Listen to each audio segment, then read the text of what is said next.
Adam kneeled on the ground to inspect his freshly flattened tire. As he drew closer, he could hear the last bit of air hiss out from around the nail. Swearing under his breath, Adam pulled off his baseball cap and used it to fan himself. Summer days in Texas were famous for their intense heat, and this one proved to be no different. As beads of sweat already began to form on his forehead, he heard the crunch of gravel from behind. Spinning on his heels, he was met with the sight of a beaten and battered pickup truck coming to a stop behind his own vehicle. The brakes emitted out a loud squeak before the monstrous machine came to a halt. The door opened on rusty hinges, and a tall, slender man stepped out from the cab. "Need a hand there?" Gunnar asked as he slicked some stray gray hairs back. Adam motioned to the deflated front tire before shrugging. "I have AAA. Thanks for the offer." "The mechanic in town's a friend of mine. I could get him out here much quicker than AAA. Now, unless you sprung for premium, you're going to rack up quite a charge since the shop is way more than 5 miles from here." Adam let out a heavy sigh and scratched the back of his head. Glancing down at the tire one more time, he looked back at Gunnar and accepted the circumstances. "If it's not too much trouble, I'd really appreciate it." Gunnar gave the man a wide smile before returning to the cab of his truck. "There's no trouble at all. Just consider yourself lucky that I travel this road as often as I do." Adam pulled his phone from his pocket while Gunnar sifted through the items on the floor of his cab. He unlocked the device and opened the messaging app. A conversation with his wife appeared on the screen, and he began to type away. "I had a flat tire on the way home. A local stopped to help me out. I'll be getting a tow truck soon. Keep you updated." Adam hit send and slipped the phone back into his pocket. As he turned around to call out for Gunnar, he was met with a tire iron to the face. The thick end made contact at the side of his head, and Adam's vision suddenly went bright white around the edges. He felt his legs grow weak as his weight seemed to increase tenfold. As he began to see black spots, his body collapsed to the ground. His head pivoted around, causing him to smash his face onto the asphalt of the road's shoulder. A cloud of dust plumed around Adam before settling on his previously spotless white shirt. Gunnar quickly pulled the phone out of the man's pocket and brought the tire iron down on the screen. He bashed the device until it was nothing more than a twisted chunk of metal on the asphalt. "Damn, you hit the ground harder than most," Gunnar muttered under his breath as he tossed the tire iron back into his truck. Returning to Adam's fallen body, Gunnar grabbed him by the ankles and dragged him towards the truck. The tailgate fell open with a loud clang while he took a moment to catch his breath. After discovering Adam was much heavier than he appeared to be, Gunnar wrapped the body with cargo straps and made sure they were fully tightened. Finally, he threw a tarp over his new acquisition and used various tools and boxes to keep it held down securely. Slamming the tailgate shut, Gunnar dusted off his hands on his jeans and returned to the cab. The engine roared to life, and he wasted no time before peeling out of the gravel that lined the side of the road. As he repeated the process of accelerating and switching gears, light from the setting sun filled the cab. Small dust particles floated in the air as Gunnar switched on the AC and turned the radio dial. There were small bursts of static until he finally landed on a clear station. The twang of an acoustic guitar filled his ears as the truck finally reached cruising speed.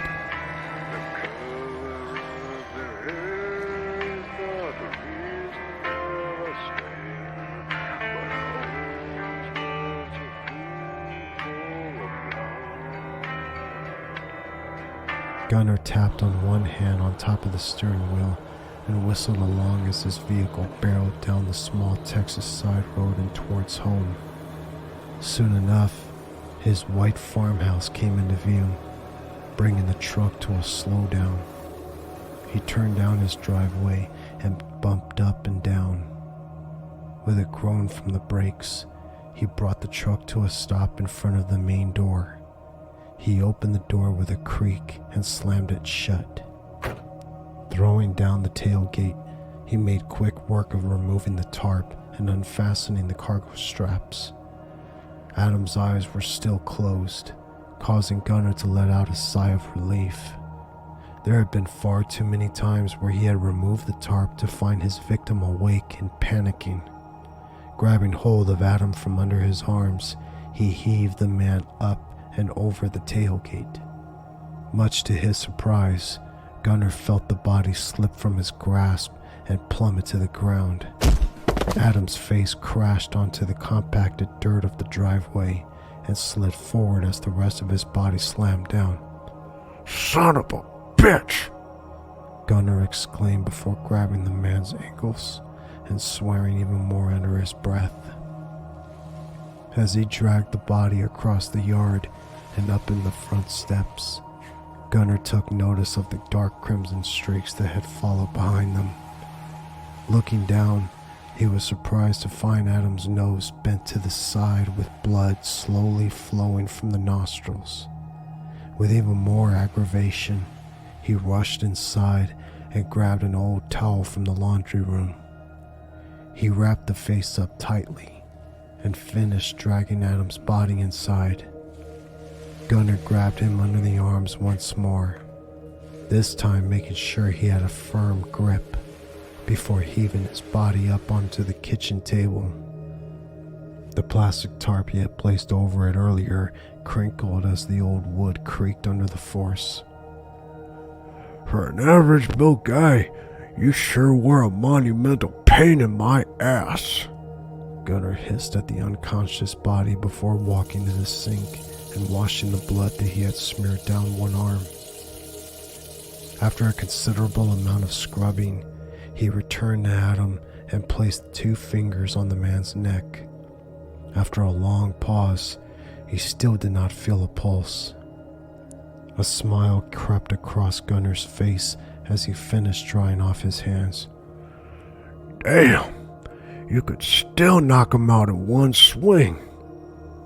Tossing the rag over the back of a chair, Gunnar slipped on a pair of old gloves. He lifted the towel wrapped around Adam's face to find that the bleeding had mostly stopped. Unwrapping the man's head, he discovered a large dark spot swelling under his skin where the tire iron had made contact. Gunnar poked the area with one finger, causing the skin to push in under pressure. He could feel fragments of skull shifting around underneath the skin from his touch. Yep, you still got it. Gunnar began the process by emptying Adam's pockets. As he removed a pack of gum, his wrist brushed against something under the man's shirt. Lifting the fabric up, Gunnar was met with the sight of a pistol tucked into the waistband of his jeans. He carefully pulled the weapon out and laid it down on the table. My, oh my. You would have been pretty dangerous if I wasn't successful with that first blow. After turning the other front pocket inside out, Gunnar rolled Adam's body onto one side and reached into the back pocket. The familiar shape of a wallet could be felt in his fingertips. Without hesitation, he pulled it out and examined it in the yellow light of the lamp overhead. It was made of high-quality leather, leading Gunnar to believe that he stood a good chance of finding a decent amount of cash inside. Well, let's see just how much Mr. Fancy Man carries around. As he flipped open the wallet, one of the items inside caused light to harshly reflect off its surface. Gunnar titled the wallet until he could read the lettering embossed on the item's face. His blood ran cold and he could feel his limbs begin to tremble as he read the wording on the badge: Waco Police Department. The wallet slipped from his grasp and fell to the floor. The badge made contact on the hardwood boards, causing a loud thud to echo throughout the kitchen. Gunnar felt his legs begin to weaken, causing him to stumble backwards. He grabbed onto the edge of the sink with a death grip as he attempted to steady his breathing. A ringing began to fill his ears while his vision blurred. He immediately shook away the sensation and bolted for the phone on the opposite wall, throwing his body against the aged wallpaper. He ripped the handset from its hook. Gunnar used a shaking finger to punch in a number. As the line buzzed with distortion in his ear, he could hear his heartbeat echoing as well. After a few rings, there was a click, and a familiar voice crackled through the ancient speaker. Hey, Gunnar. Coop, he spoke with trembling words. I think we have a problem. In just under half an hour, the familiar rumble of Cooper's truck could be heard pulling up Gunnar's driveway. A door opened and slammed shut. This was followed by the sound of footsteps approaching the front door. Just stay in the truck. Cooper called out to Andrew as he bolted across the front lawn. Gunnar was standing in the doorway with his gaze pointed down at the ground. Cooper was shocked to find he had adopted the habit of smoking after quitting nearly 20 years ago. As the smoke escaped his lips with an uneven breath, Gunnar ran a trembling hand through his hair. Hey, Coop.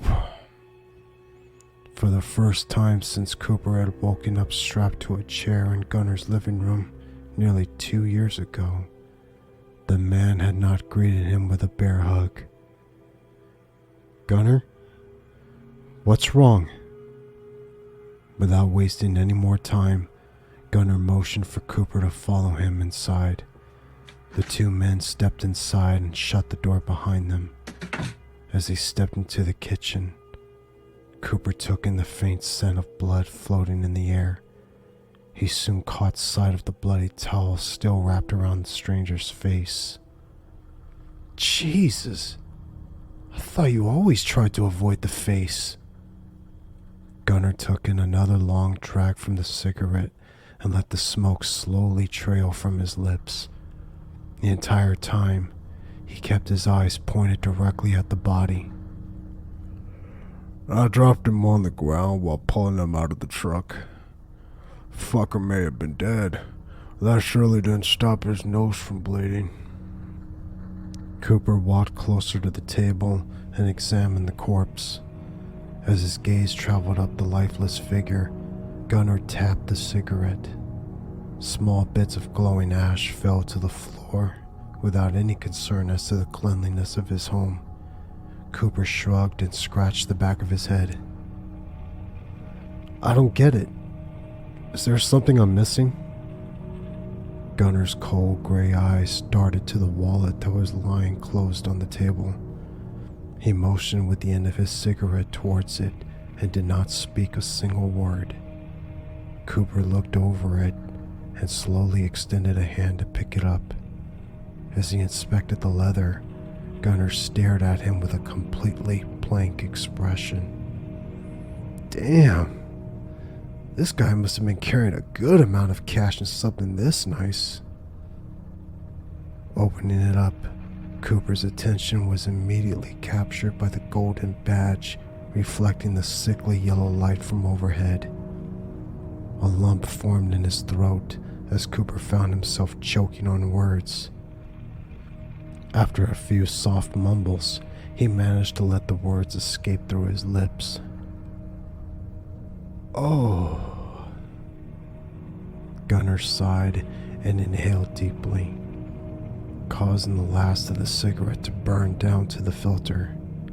He flicked the butt towards the corpse, causing it to strike and leave a small black spot on Adam's neck. It's real, isn't it? Gunnar asked with a shaking voice. Cooper tilted it in the light and read over the lettering multiple times.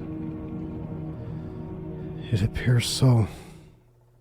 Out of nowhere, Gunnar turned around and kicked his boot into one of the cabinets.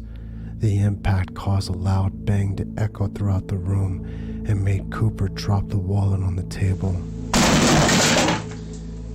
He stared at the black smudge that was left in the wake of the man's rage. God damn it! Cooper had never heard Gunnar shout before. For a man that he had come to know as being kind and gentle, the sudden outburst almost scared him. Gunnar, you need to get a grip. He turned to face Cooper with a mixture of anger and fear plastered on his face. Do you not understand that this is the end, Cooper? I killed a cop, for fuck's sake! It's not going to be long until I have every officer in the eastern part of Texas breaking down my door to put a bullet in my head! Without warning, Cooper stomped over to Gunnar and grabbed him by the collar. He clenched his fist and gave the older man a good punch to the face. Gunnar's head quickly pivoted to the side. His lips split open, causing a light trickle of blood to begin oozing from the small laceration. Cooper pulled his gaze back at him and shook him by the shoulders. I'll be damned if you start freaking out on me. You're the one that taught me to always keep a level head when bad situations arise, and now is hardly the time to show me otherwise. Gunnar rubbed his jaw and leaned back against the sink. Thank you, Coop. I'm sorry to lose my better judgment like that. Cooper sat on the edge of the table and let out a breath of frustration. Pinching the bridge of his nose, he inhaled and kept his gaze pointed down at the floor. Where's his phone? I crushed it to pieces on the side of the road. What about his car? It should still be sitting abandoned with a flat tire. Cooper looked Gunnar dead in the eyes. There was a moment of silence between the two of them before Cooper spoke once more. Were there any cameras? Cameras? Gunnar asked with confusion. I'm assuming you only targeted him because you had no idea he was an unmarked patrol car. Almost all of them have hidden cameras, but some are more noticeable than others. Did you happen to see any? If I saw a fucking camera, do you think I would have crushed his skull in? Gunnar asked sarcastically while motioning a bloodied hand towards the corpse. Cooper glanced over at the motionless body and stared at it.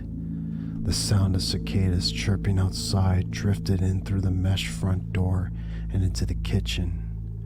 As he gathered his thoughts, Gunnar grabbed the small rag hanging from the back of a chair and put it to his lip. We need to go back, Gunnar. Come again? I said we need to go back! Cooper repeated with a newfound tone of authority.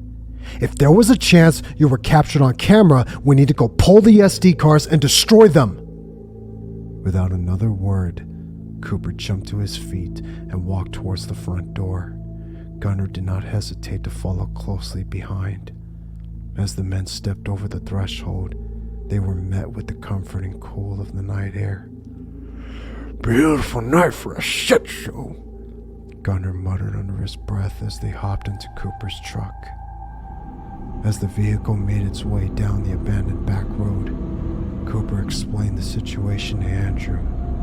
The teen sat in silence as the details were explained to him. Gunnar would occasionally catch his gaze in the rearview mirror, causing him to feel a small amount of embarrassment for the situation he had created. Turn here, Gunnar said over the road noise. Cooper cut the wheel and brought the truck onto another seemingly abandoned side road. It's going to be about a mile or two up ahead. As the vehicle climbed a small hill, Gunnar felt his stomach drop as the blue and white glow of flashing lights could be seen just over the top. Before he had a chance to say anything, Cooper quickly turned around. Undo your seatbelt and get down as low on the floor as you can. Without any hesitation, Gunnar did as he was told. The man fumbled with the restraint before quickly dropping to the floor below the back seat. Just before they climbed over the hill, Andrew took the jacket by his feet and threw it over the man's form. As the truck crested over the hilltop, a short line of police cars could be seen both in front of and behind the unmarked vehicle. Don't stare, Cooper said coldly. Andrew directed his attention back to the road in front of them. As they approached the small gathering, Cooper signaled and moved into the adjacent lane. He let off the accelerator a little bit to avoid roaring by all the policemen. Passing by, his eyes quickly darted to the side to inspect the car Gunnar had approached just a couple of hours ago. When the truck had moved past all the stopped vehicles, Cooper signaled once more and brought the truck back into its respective lane. Did you see anything? Gunnar asked while keeping his head pressed on the floor. I couldn't make anything out. I didn't want to stop or slow down too much. From behind him, Cooper could hear Gunnar beginning to breathe heavily as the truck continued down the road. The three of them remained silent the rest of the way to Cooper's home. When they finally pulled into the driveway, Susan rushed out the front door to greet them. Andrew hopped down from the passenger's seat and opened the back door. Gunnar sat up from his position on the floor and slowly climbed out of the truck. A glazed look covered his eyes as he stumbled forward. Susan quickly ran over and placed one of his arms under her shoulders. Andrew did the same, and the two of them led Gunnar inside. Put on the news and see if anything is being reported yet, Cooper called from the kitchen as he grabbed a bottle of water from the refrigerator. As he placed it with Gunnar's field of vision, the man instead motioned his head towards the liquor cabinet on the other side of the living room. Cooper nodded and grabbed a bottle of brandy and a glass from the shelves.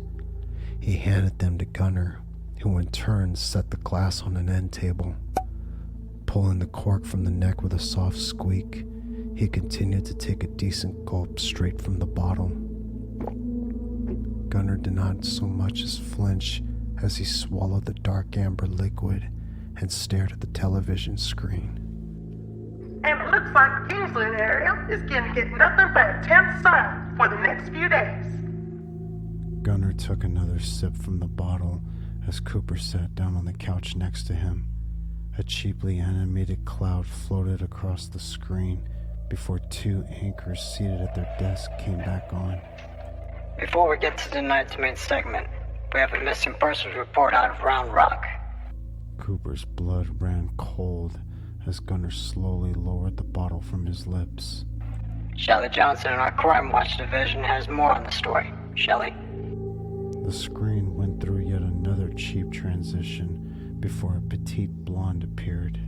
Thanks, Anderson. Please start asking for the public's help in what they're now considering to be a missing persons case. A video of the undercover car and the surrounding police vehicles appeared on the television with the word "live" spelled with all capitals in the corner. A Round Rock police officer was driving back from a call when he noticed a vehicle on the side of the road. As he stopped to offer assistance, he found it to be abandoned. He became even more concerned when the destroyed remains of a cell phone were found on the shoulder. Running the plates, the officer discovered that the vehicle was in fact an undercover car registered to Waco Chief of Police Adam Blundell. A picture of Adam standing in front of an American flag with a large smile across his face appeared in the right half of the screen. More deputies soon arrived on the scene. Investigators were able to pull some footage from the hidden camera on both the front and the rear of the vehicle. Cooper heard the bottle of brandy crash to the floor and shatter into small fragments. The liquid pulled on the hardwood floor at Gunner's feet as small bits of glass scattered across the living room floor. Unfortunately, the lens of the rear-facing camera was partially obscured by road grime. However, investigators were able to pull audio in a slightly distorted screenshot from the video. This screenshot contains what they claim is the clearest view of the now wanted suspect. Adam's portrait was soon replaced by a smudged photo with an audio sound wave below it. Mechanic in town's a friend of mine. I could get him out here much quicker than AAA. Now, unless you sprung for premium, you're going to rack up quite a charge since the shop is way more than 5 miles from here. If it's not too much trouble, I'd really appreciate it. There's no trouble at all. Just consider yourself lucky that I travel this road as often as I do. As Gunner's voice could be heard through some distortion, Cooper stared at the image on the screen. Part of Gunner's face could faintly be made out through the smudge that took up a considerable portion of the image. Authorities suspect foul play, as part of the audio also appears to contain an assault on Chief Blundell. However, we will not play that on the air. This has led Round Rock Police to heavily suspect foul play. A red pickup truck, estimated to be from the early 80s, was also captured in the front-facing camera. However, the vehicle didn't have any license plate to identify it. The image of the sound wave disappeared and was replaced by a screenshot of Gunner's pickup truck and another photo of Adam posing with a woman. The two of them were holding a baby wrapped in a light blue blanket. Chief Blundell's wife, Judith, is asking for anyone with knowledge on what could have happened to her husband to please come forward. The screen cut once more and was now fully taken up with a video of the woman from the previous photograph. Her eyes and the skin around them were raw and red. As she spoke, her voice cracked multiple times. Please, help my precious Adam come home. She took a pause and sniffled. Quickly composing herself, she let out a heavy sigh and looked back to the reporter off camera. I don't want my baby boy growing up without his father. As Judith spoke the last few words, the minuscule shred of self-control she had managed to hold on to slipped away. She completely broke down, causing the camera to cut off her heaving sobs. We once again ask for the public to assist in identifying this man. The blurred photo of Gunner came back up onto the screen, along with the audio clip of his voice. He is wanted by police and is now considered the main suspect in the disappearance of Chief Adam Blundell. Cooper slowly turned to find Gunner's eyes glued to the screen. As the segment cut to the next story, his gaze remained unblinking and focused. Gunner? Cooper asked while placing a hand on his shoulder and slightly shaking the man. I don't feel so good. Before Cooper could ask him to clarify, Gunner leaned forward and heaved.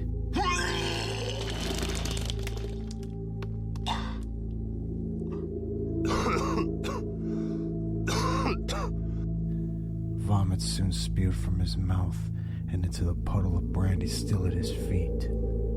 His body began to pitch forward, causing Andrew to jump from his chair and help Cooper push Gunner's body back.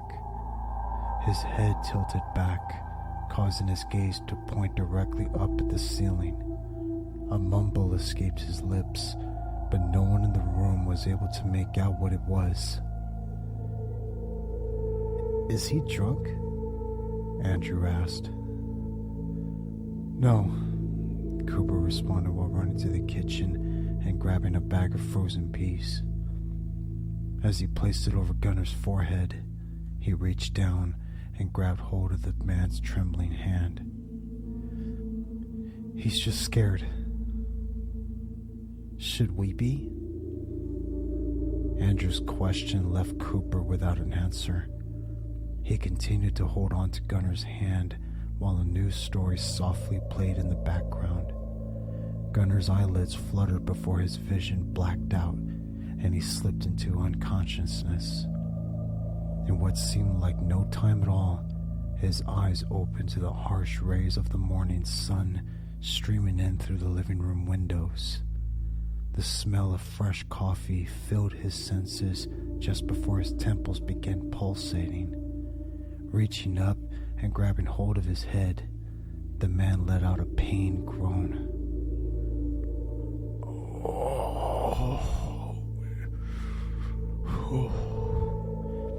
You're gonna want this. Gunner looked up to find Cooper standing beside the couch. A mug of steamy black coffee was held in his outstretched hand. Oh, thanks, Coop. Gunner mumbled while taking the mug. Cooper sat down in a chair across from the couch and let out a heavy sigh.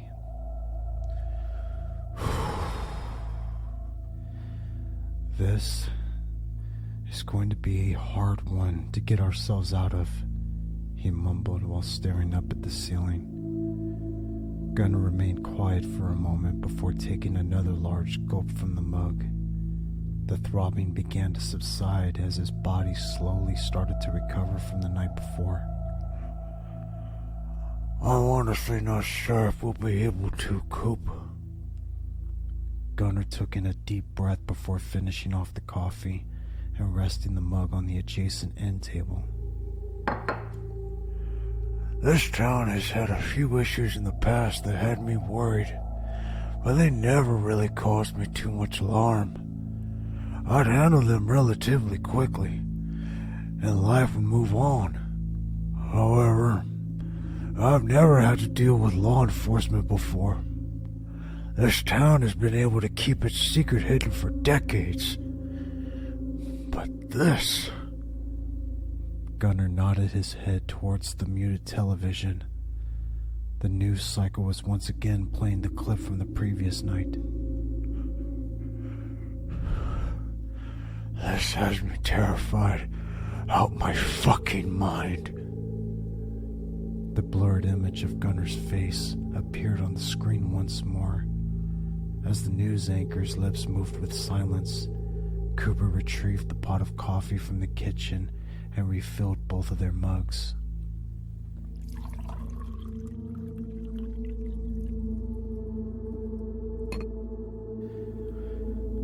I didn't get much sleep last night, so I've been up for a good few hours trying to formulate a plan that could hopefully alleviate all this.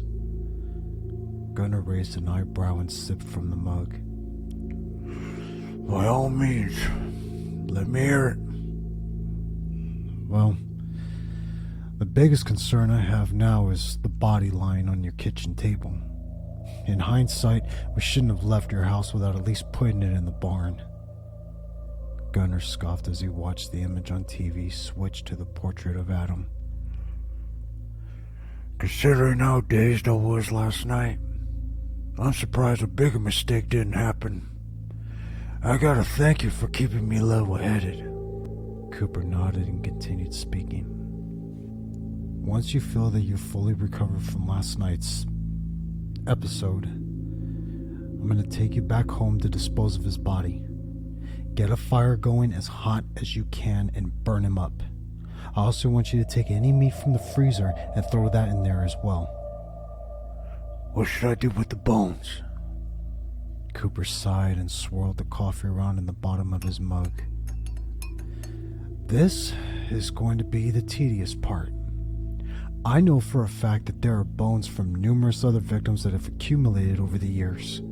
I need you to be extremely thorough in making sure that that farmhouse and barn are completely stripped clean. Once you've collected everything, Grind them up into a fine powder and spread it across the wheat field in the far corner of the property. Gunnar nodded along as Cooper spoke. The last thing we'll need to do is dispose of your truck. Susan is going to pull everything out of it and then drive the thing into that flooded quarry about 15 miles outside of town. I've already arranged for Ronnie to get you a replacement with real license plates and everything. He and his wife will meet Susan at the quarry and she'll return to your house with a new truck. While you and Andrew finish disposing of any meat, she'll be scrubbing your house from top to bottom. What about the townspeople? Gunnar asked while catching Cooper by surprise. I can tell just how much trouble you've gone through to come up with this plan to keep me safe, Coop. But I think we need to also consider the possibility of law enforcement questioning the people of this town. Cooper ran a hand through his hair and took a large sip of coffee from his mug. That's the last thing I wanted to bring up.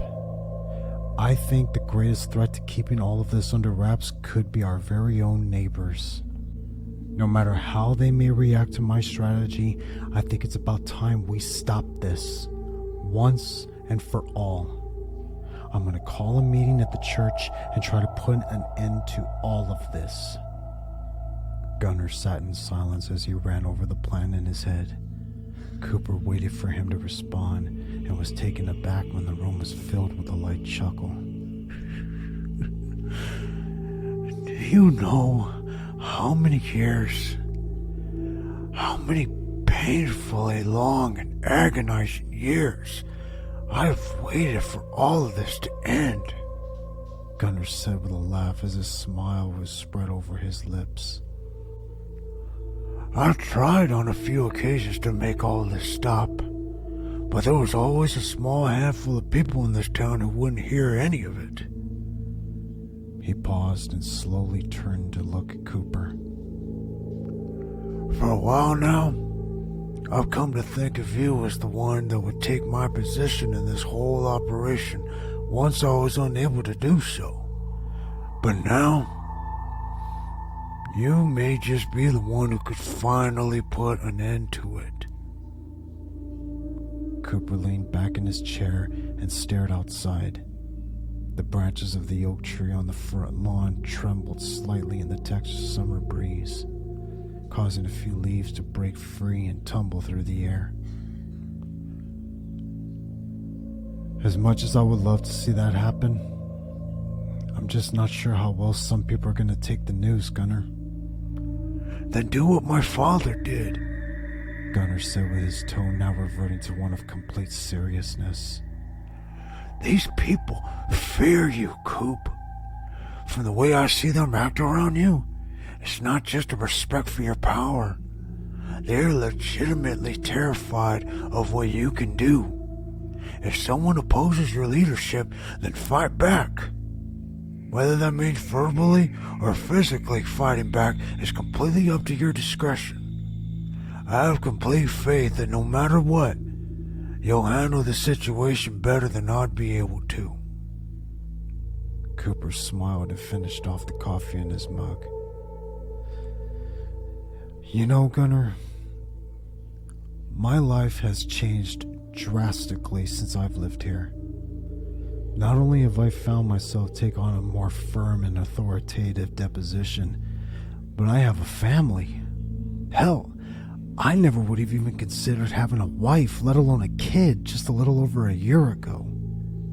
Now, I'd be willing to slaughter any way to keep them safe. I know you would, Coop. That's why I'm sure that no matter what happens, you'll be able to handle it. Before Cooper let the emotions overtake him, he stood up and walked to the front door. We need to get to work. Right now, time is the most precious thing we have, Cooper said while slipping on his boots. Gunnar nodded and walked over to meet him. Cooper called for Susan and Andrew, and all four piled into his truck. Quickly starting the engine, the vehicle sped down the driveway and onto the main road. During the ride back to Gunner's house, Cooper made sure everyone had the details of their task fully memorized. Soon enough, the white farmhouse came into view, and Cooper let off the accelerator. As the truck rolled to a stop in front of the home, Andrew had already flung open his door. He and Gunner rushed out and bolted for the front door. The screen door slammed behind them while Susan climbed down from her seat. Cooper rolled down the passenger side window and called to her. Ronnie said he'll be at the quarry in about half an hour, so you don't have too much time to clean out Gunner's truck and get down there. Are you sure you're comfortable jumping and rolling from a moving car? Don't you worry about me. Just make sure you keep this tow from going under. Susan leaned through the window and gave her husband a kiss before passing a hand down his cheek. I know how some of these people can be, so promise me that you'll take care of yourself. I'll make sure to stop them before they even have a chance to try anything. Cooper let out with confidence as he patted the firearm strapped in the holster on his belt. With one final smile, Susan started towards the barn as Gunner finished backing the truck inside. As Cooper drove off, he watched in the rearview mirror as she shut the barn doors. A small trail of smoke from the fire Andrew had started floated through the air while Gunner ran back to join him. Oh, God. I hope this works, Cooper muttered under his breath. He turned up the radio to drown out his thoughts and made his way towards the small church in town. When he finally reached the building, he noticed that almost everyone in town had already arrived. The last few people were walking up the wooden steps and through the doorway. Cooper brought the truck to a halt and killed the engine. Shoving the keys in his pocket, he quickly ran across the grass and bounded up the steps in a single stride. As he ran through the doorway, the heads of everyone sitting in the pews turned to look at him. All the chatter ceased, and an eerie silence hung in the room. Not knowing what else to do, Cooper folded his sunglasses, slid them on the neck of his shirt, and walked towards the front of the room. Steven, close the doors and keep a lookout for anyone driving up, he said without any tone of politeness. The man he addressed did what he was told and slammed the oak door shut. Cooper walked up the 2 steps that led to the altar before turning around to face the crowd. He let out a sigh and sat down on the top step. We don't have time for bullshit, so I need to know something. Am I correct in assuming that everyone here knows what happened yesterday? No one in the room spoke. Instead, they all just nodded their heads. Good. Now to address any concerns you may have, I can assure you that the matter is being taken care of. As we speak, my son is helping Gunner dispose of the chief's body. Susan is driving Gunner's truck into the quarry outside of town. Thanks to Ronnie and his wife for helping us get a new truck and all the necessary registration. I assume everything went smoothly? Cooper nodded to a couple in the second row. They returned the gesture with small waves. That truck should never see the light of day again, Ronnie called out. Cooper breathed a sigh of relief before continuing. Once again, I can assure you that the matter is being taken care of in the most efficient and thorough way possible. You all know how meticulous Gunner is with his work, so I can assure you that after tonight, not a single shred of evidence will be left. If he was so damn meticulous, why'd he even mess up in the first place? A voice muttered from the back of the church. Cooper immediately shifted his gaze in the direction of the voice. A few eyes darted to look at a man sitting next to them. He stared at Cooper without any remorse for his statement. What was that? Cooper asked while standing to his feet. Everyone in the church watched with dread while Cooper slowly stepped in the man's direction. Stopping in front of the man at the end of the row, he stared down at him with a blank expression. "Care to repeat yourself, Jack?" Jack looked away from Cooper's gaze before speaking. If he's so careful like you say, then he shouldn't have even messed up in the first place, he said while staring down at the floor. Cooper scoffed and turned away. He shook his head from side to side before looking back into the pew. "You know what? You have some real fucking nerve talking about Gunner like that." Jack sat in silence and refused to look at Cooper. The church was dead silent for a long time before Cooper decided to speak again. "You know, if you're gonna insult my good friend behind his back, then the least you can do is look me in the fucking eyes!" Cooper screamed while bending down to Jack's ear. The man tensed up as Cooper's booming voice left a soft ringing in his ear. Cooper turned away and began walking down the center aisle. "Sometimes I wonder if you people fully appreciate just how much Gunner has done for this town. As much as he's wanted to stop this, you still persist." If he wanted to stop, then he should have told us, another voice called out. Cooper turned to face where the comment had come from. A look of bewilderment spread across his face. "Don't give me that bullshit! Almost every time he told one of you no, he was met with the threat that you would just go kill someone yourself. Now, some of you respected his demands, and I greatly appreciate that. But others pressured him into doing it. He was terrified that someone in this town would go behind his back and just try to do it themselves. I think it's pretty damn safe to assume that the vast majority of you wouldn't be able to pull off what Gunner does, let alone with the same attention to detail." Cooper stared everyone down in the room. Not a single person spoke while his eyes passed all over them.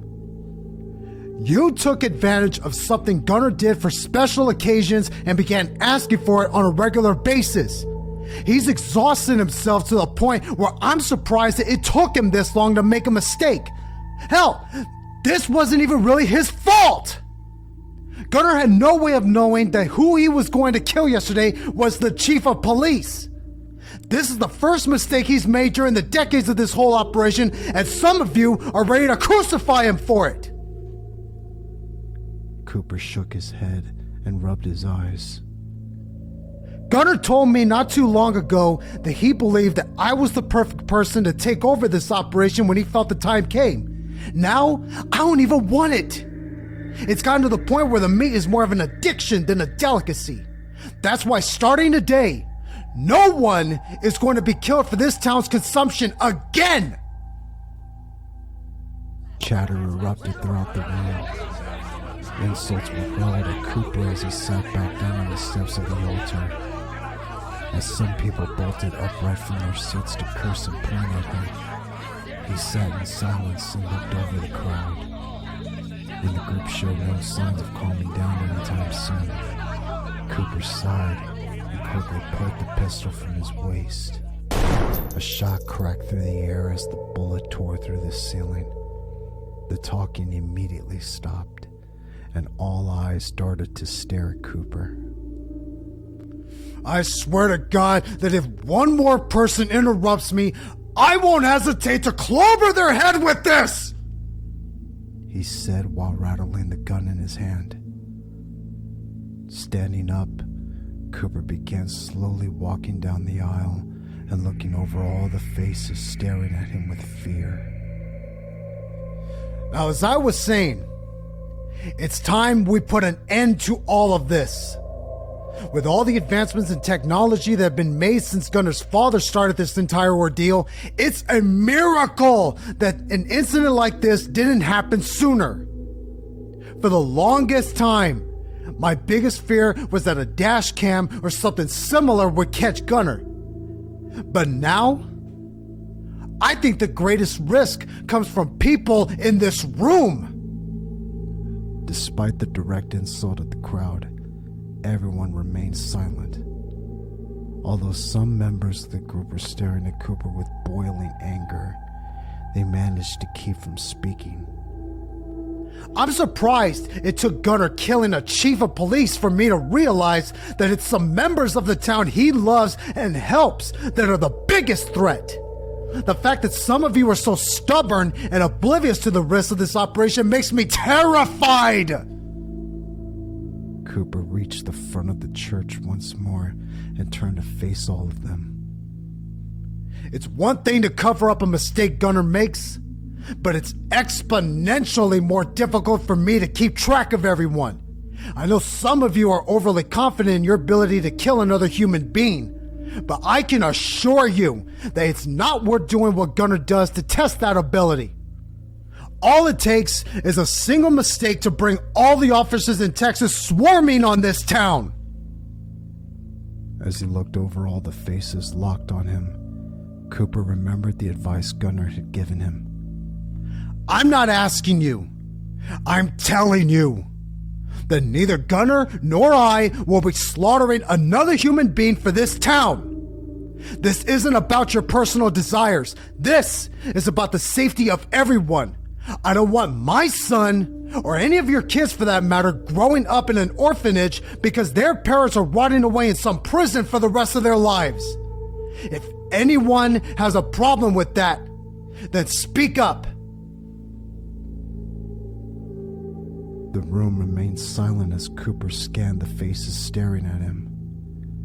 Just as he was preparing to stand up and leave, someone scoffed from further back in the room. His eyes started to find Jack rolling his eyes and lightly shaking his head. You know what? I fucking tried being reasonable! Cooper yelled while jumping to his feet and walking down the aisle with footsteps that thundered and shook the floor. Frozen in fear, Jack gawked at Cooper as he came in front of him and grabbed the man by his hair. Cooper ripped Jack from his seat and sent him crashing to the floor. The man yelled out as he was dragged towards the front of the church. As he was pulled, kicking and screaming to the front steps, everyone else sat in stunned silence. Cooper stopped at the first step and brought Jack's face crashing down onto the wood. There was a sickening crunch as the man's nose collapsed and blood began to pour from one of the nostrils. I came here expecting us to have a conversation like mature adults, and this is what I met with? Cooper asked with a booming voice while lifting Jack up and showing his face to the entire assembly. Small drops of blood were thrown through the air as Cooper twirled Jack around to show him off to the crowd. The man coughed violently, causing even more blood to begin dribbling from the corner of his mouth. I will not be met with resistance! If any of you so much as think about going behind my back, I will not hesitate to exterminate you like the vermin you are! Cooper once again pulled the pistol from his waist and jammed the barrel into Jack's mouth.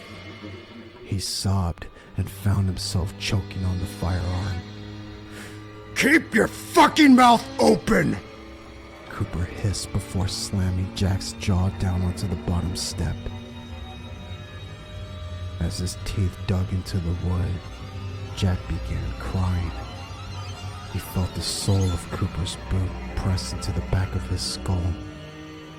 A voice whispered into his ear with the most sadistic tone he had ever heard in his life. Someone needed to be made an example of.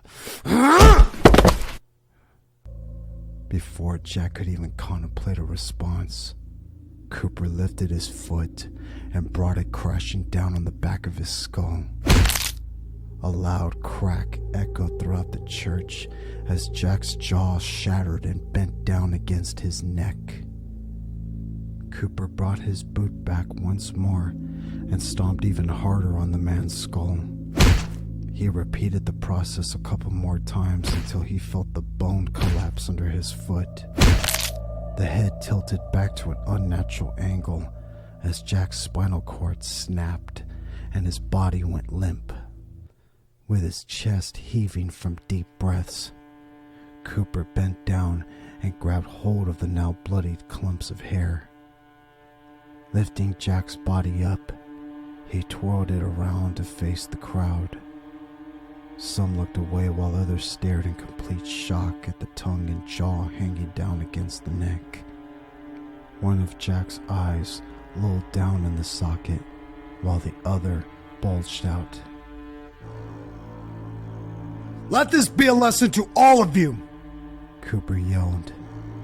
"If I hear even the smallest rumor that someone's about to go behind my back, I will make sure that you leave this earth in the most immense pain and suffering that I can manage!" Cooper threw Jack's body forward, causing it to slide a short distance across the floor and leave a dark crimson smear across the floor. As blood began to pool around Jack's deformed head, those sitting in the nearest pews scooted away. The liquid reflected the spectrum of colored light pouring into the room through the stained glass windows behind Cooper. This town has once again reached a turning point in its history. One path leads to a bright future where we can all trust one another. The other leads to deception, more death, and the possibility of law enforcement raining down upon your homes like a plague.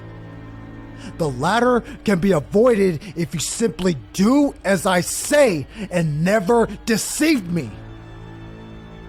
Do I have any more oppositions? Cooper glanced over everyone to find them all nodding their heads at him. A smile pulled at the corner of his lips. Good. Now, someone fetch me a bottle of hydrogen peroxide, rags, and a few trash bags. I need assistance cleaning up this mess. Multiple people bolted from their seats. A few went into the back of the church, while the owner of the pharmacy ran to his truck to retrieve the needed chemicals. Cooper sat back down on the top step. Using the back of his hand, he wiped the small drops of his blood from his face and stared down at Jack's body. Ronnie soon appeared by his side with his head shaking. "Real shame the guy had to go," Ronnie let out as the two women appeared from behind the altar with trash bags. "Yeah, he was pretty arrogant," Cooper let out with a hint of amusement. "Never really liked the poor son of a bitch." Cooper spent the next few hours supervising the cleanup and speaking with various members of the town.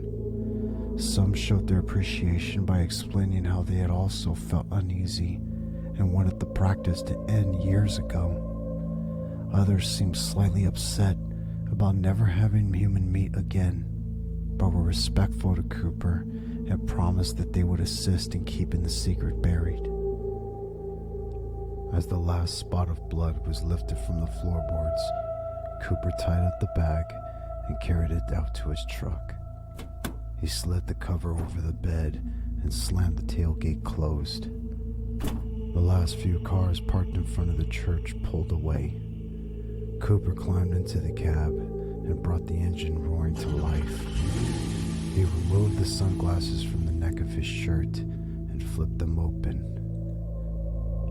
Placing the lenses over his eyes, he realized there were small flecks of blood on the polarized acrylic. He quickly brushed them on his shirt before pulling his truck out onto the road. Making sure not to speed, Cooper took the familiar route to Gunner's farmhouse. As he pulled down the gravel driveway, he was surprised to find smoke still floating in the air from behind the house. He brought the vehicle to a stop and killed the engine. Y'all almost done? Cooper yelled while slamming the door. We're about halfway there, Andrew's voice called around from the corner. As Cooper walked over the tall grass, he caught sight of the smoldering pile sitting in the backyard. Andrew turned to face his father and revealed the large amount of blood splattered across his apron. Glad to see I'm not the only one who had a little mishap, he joked while motioning towards Cooper's shirt. Yeah, well, someone needed to be dealt with before I could leave, Cooper said. The back door creaked open and Gunnar came down the steps. He carried a large chunk of flesh in a plastic container. Bringing it to the fire, he dumped the contents into the inferno. Jesus, cool. I wasn't expecting things to get that heated, Gunnar said as the skin on what he had just discarded began to sizzle and pop. Jack Anderson doubted my authority, so I had to put him in his place. Gunnar smiled and wiped the blood from his hands on an old rag. With a chuckle, he tossed the blood-soaked cloth into the fire. I knew that if someone questioned your authority, you wouldn't even hesitate to put up a fight. Cooper scratched the back of his neck and looked back at his truck. How about that? I did a little bit more than fight back.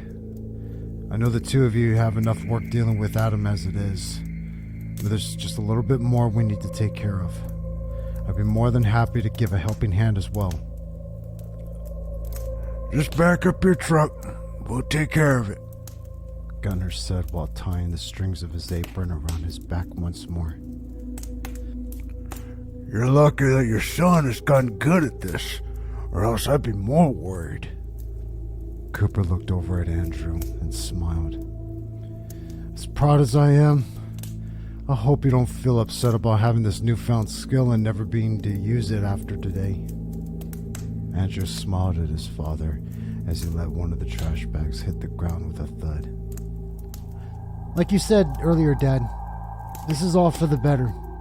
Change may not always be pleasant, but it's what lies ahead that makes all the discomfort worth it.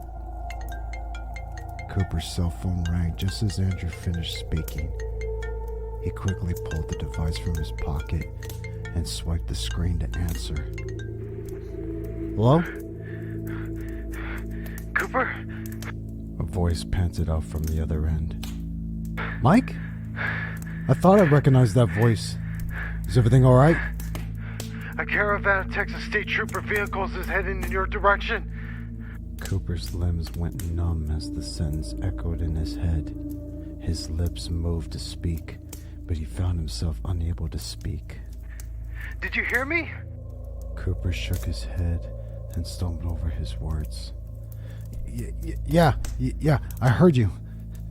Jesus Christ! How the hell did they find out? Andrew and Gunnar both stopped working.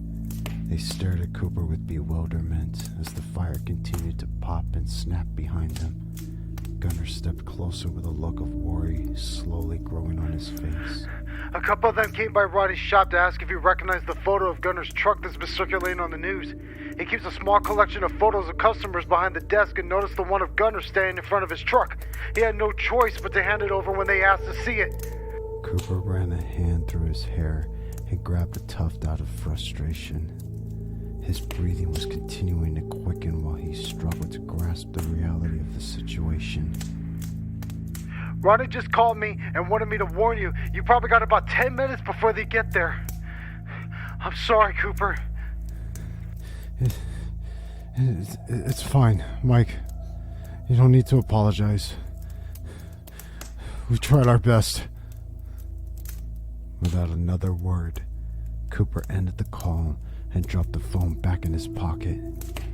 His eyes stared down at the ground while the world around him seemed to spin.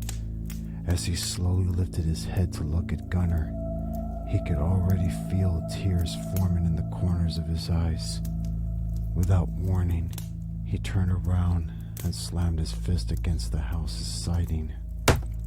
Fuck! He slammed again, causing Susan to run out the back door and down the steps. She ran over to Cooper and placed her hands on his shoulders. She turned to look at Andrew and Gunnar for an explanation, but her son's expressions explained the entire situation. So, what ended up giving me away? Gunnar asked.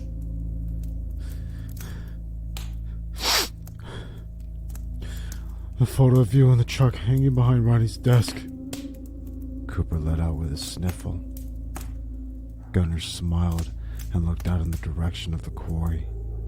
The wind picked up, causing the smoke from the fire to billow behind him. I forgot about that damn thing. Old Ronnie took that the day I sold that truck to me. Had I known it would be my own undoing, I would have denied him taking it all those years ago. Any idea how much time I got until they're here? 10 minutes, at most. Gunnar paused and looked down at the trash bags that littered the ground around the fire. After the three men stood in silence, he looked up to the sky. Pink and orange streaks of clouds scattered the dark blue sky as the sun began to sink lower. Another breeze blew across the property, and he inhaled deeply.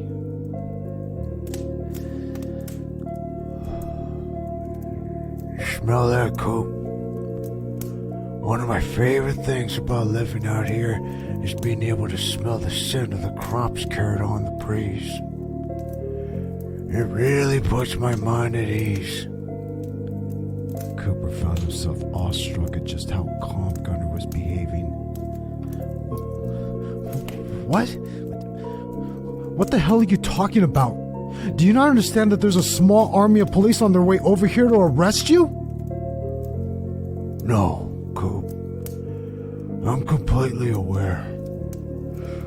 I'm just taking a minute to appreciate the last few moments I have on this earth. Cooper looked over to his son. Andrew was staring at Gunnar with trembling lips and tears streaming down his cheeks. It really is the damnedest thing, Coop. I was scared out of my mind last night about getting caught. What upset me the most wasn't the thought of going to jail or being executed. I was most worried about how you would be able to handle my absence. Gunnar turned to look at Andrew and then Susan. I don't have a single doubt in my mind that you're fully capable to keep this town safe. If you fight for it even half as much as you do for your family, then I have no worries for its future.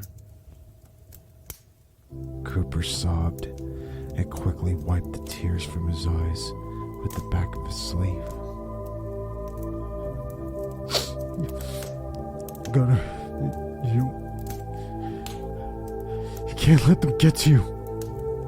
We can find somewhere else for you to live. We can. Gunnar held up a hand and signaled for Cooper to stop. As much as I appreciate you wanting to help me, Coop, I've come to accept my time on Earth is over. If I leave, then they'll interrogate the town. Eventually, someone will snap, and our history will be brought into the light for all the world to gawk at. My chances of surviving the shootout are also extremely slim, so I don't see the use. It's time for me to take this secret to the grave. After all, I think you and I could both agree that prison isn't exactly the place for me. He stepped forward and pulled a knife from his pocket. Gunnar pulled Cooper's hand from his side and placed the blade in his palm. I still remember telling you about how I would threaten my victims with this very knife. It was that night that you woke up strapped to the chair in my living room. Gunnar patted the knife before Cooper wrapped his fingers around it and sighed heavily. I never would have thought earlier that day just how that evening would play out. Had I known that you would end up being the person I ended up trusting to run this town in my absence, I would have put your unconscious body in the passenger seat instead of the truck bed. Cooper laughed and gave up the fight of holding back tears. They ran down his face and left streaks through the blood splatter that partially dried on his skin. Without warning, he leaned forward and wrapped his arms around Gunnar.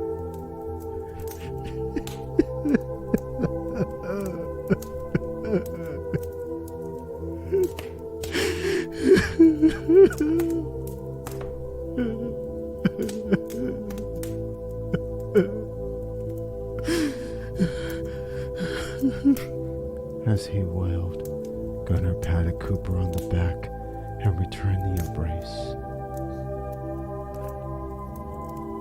I know it hurts, Coop. And it's gonna hurt for a long time. There's no shortcut around the grieving process. All I can really say is to not let it cloud your judgment. Cooper pulled away and looked Gunnar dead in the eyes. He sniffled and found the man smiling at him. Despite the severity of the situation, Cooper smiled back and extended his hand. Gunnar grabbed it and shook. Thank you, Gunnar, for everything you've done. I couldn't imagine a better life than the one you helped me lead. Keep your head up, alright, Coop. Gunnar turned to Andrew and embraced him. Listen to your old man, Andrew. No matter what you may think at times, he always knows what's best. I will, Uncle Gunnar. Andrew barely managed to choke out. He then turned to Susan, who ran up and gave the man a kiss on the cheek and a hug. Keep up the good work with this one, Susan. I know you'll continue to keep him in line. She smiled and turned to her husband. Cooper returned the gesture to her before Gunnar began walking to the back door. Y'all best be getting to move on. Those officers can't be too far away by now. I don't want you seen leaving this property. With a final wave, Gunnar vanished into the house. The screen door slammed behind him, and footsteps could be heard going to the living room. Cooper, Susan, and Andrew quickly went to the truck. The doors creaked open as everyone hurried to pile inside. Before Cooper started the engine, he heard the familiar crackle of static from Gunnar's radio. They sat in the cab, and as he stared forward over the property, a cool breeze entered through the open windows, bringing with it the smell of crops. Various memories of visiting Gunnar filled his mind as Cooper watched tree branches sway in the wind with the orange sun glowing behind them. Wrapping his fingers around the keys to crank the ignition, Cooper paused when a gunshot rang out. He immediately stopped. Slowly looking up into the rearview mirror, Cooper caught a quick glance of a small blood splatter on the old curtains of the living room windows. He shut his eyes and looked back down at the steering wheel. He let out a deep breath before pushing in the clutch and turning the keys. The truck glowed to life, and Cooper shifted into gear. He sped down the driveway with everyone in complete silence. Pulling out onto the main road, Cooper slowly backed into the rearview mirror. He watched with hot tears cascading down his face as the white farmhouse slowly vanished from view. Looking back to the faded road, Cooper remained silent as the truck sped off into the Texas sunset.